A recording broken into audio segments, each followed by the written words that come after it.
आप तेजस्वी यादव पे इतना हार्ड क्यों बोलते हैं? हमने आज तक तेजस्वी के 9वीं फेल होने वाली बात छोड़कर अगर कोई स्टेटमेंट दिया हो तो आप बता दीजिए। आप तो बोलते हैं कि कुछ आता ही नहीं, ना बिल्कुल, आंकड़ा का बिल्कुल। ज्ञान है ना तो हाँ, उनके क्योंकि सरस्वती से इन लोगों का कोई लेना देना नहीं।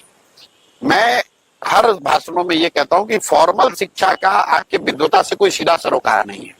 बिना पढ़ा लिखा व्यक्ति भी बहुत होशियार हो सकता है और बहुत पढ़ा लिखा व्यक्ति भी मूर्ख हो सकता है, लेकिन ऐसा इसलिए होता है कि कई बार आपकी सामाजिक या आर्थिक स्थिति ऐसी नहीं होती कि आप फॉर्मल एजुकेशन ले पाए। तेजस्वी यादव जब बड़े हो रहे थे, जब बच्चे थे, तो इनके माँ बाप मुख्यमंत्री थे और ये आदमी डीपीएस आरके पुरम में पढ़ता था और वहां से ये आदमी 9वां नहीं पास कर पाया। ये दिखाता है कि भाई ये आदमी कितने बड़े विद्वान थे। किसी ने कहा, उसने खुद ने कहा कि मैं तो क्रिकेट खेलता था इसलिए नहीं पढ़ पाया, तो चलिए उन्हीं की बात मान लीजिए। हालांकि लालू जी ने खुद खंडन उसका किया है, लोकसभा में कहा कि मेरा लड़का क्रिकेट नहीं खेलता तो तौली लेके दौड़ रहा है, पानी लेके दौड़ रहा है। ये लालू जी के शब्द हैं।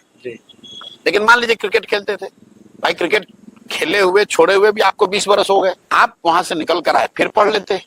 हम लोग गांव देहात में सुनते हैं, महिलाएं मिलती हैं, अपनी कहानी बताती हैं कि हमारे पिताजी थे, वहां हमको कोई पढ़ने नहीं दिया। पति के घर जब आए, बच्चे जब हमारे थोड़े बड़े हो गए, तब हमने अपना हाई स्कूल किया, तब मैट्रिक किया, तब हमने आइए किया। भैया ये शिक्षा के प्रति उस महिला का सम्मान दिखाता है, इस बात को दिखाता है कि वो महिला समझती है कि बिना सरस्वती के, बिना शिक्षा के उसका या उसके बच्चों की तरक्की नहीं हो सकती है। जब मैं कहता हूं कि लालू तेजस्वी 9th फेल है, तो मैं ये कहता हूं कि भाई इस आदमी को शिक्षा के प्रति इसका नजरिया क्या है। जब सुविधा थी तब नहीं पढ़े, उसके बाद भाई तुम आज पढ़ लो, आज मैट्रिक का एग्जाम पास कर दो। लालू जी के और जो बच्चे हैं सब जानते हैं, कोई मेडिकल का एग्जाम देके मेडिकल डॉक्टर नहीं बना है, सब व्यवस्था से ही मैनेज करके ही बनाए गए, लेकिन कम से कम मेडिकल का डिग्री तो लिया है। भाई तुम चोरी करके ही पास करो, कम से कम मैट्रिक पास तो करो। जब आप वो भी नहीं करते हैं तो ये दिखाता है कि शिक्षा के प्रति आपका नजरिया क्या है। आप समझते हैं कि इसका कोई वैल्यू ही नहीं है। उन्होंने एक बार विकास दर, उप मुख्यमंत्री थे तो कुछ विकास दर की बात की, तो आपने कहा कि जीडीपी का ज्ञान नहीं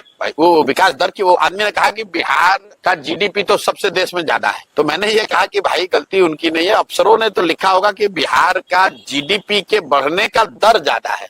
तो जीडीपी तो सबसे कम है देश में बिहार का, लेकिन जीडीपी और जीडीपी के दर का जो फर्क है वो समझने के लिए थोड़ा बुद्धि तो लगाना पड़ेगा। अभी उस आदमी ने कह दिया एलओसी और पीओके, एलओसी और लाइन ऑफ कंट्रोल और पीओके को का अंतर ही उसको नहीं समझ में आ रहा है। कह रहे कि हम तो एलओसी को ही अंदर मिला लेंगे। तो जब आप बिल्कुल ही निरा, मतलब आपको सरस्वती से भेंटे नहीं है, तो आप तो ऐसी गलती करेंगे ही।